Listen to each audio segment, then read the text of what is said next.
Guys আজকে হচ্ছে রৌদ্রময় সকাল। সকাল বললে ভুল হবে, এখন প্রায় 10:30টার উপরে বাজে।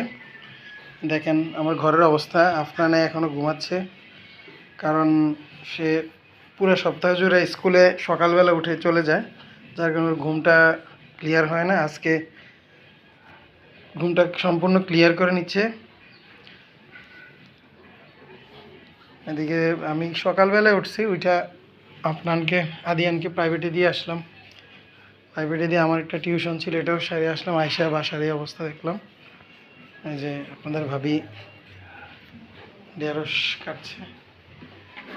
আজকে রান্না কি হবে? ঢেঁড়স ভাজি আর ঢেঁড়স ভাজি, ডাল রান্না করছি। আর এখানে হচ্ছে টমেটো। এগুলো কি টমেটো, পেঁয়াজ? ও আচ্ছা আচ্ছা, মুরগি না?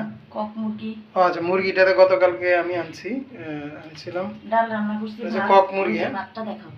কক মুরগি আর ডাল রান্না করছি। ডাল রান্না হয়ে গেছে, আর হচ্ছে ভাত। ঠিক আছে, আজকে আমাদের শুক্রবার আয়োজন।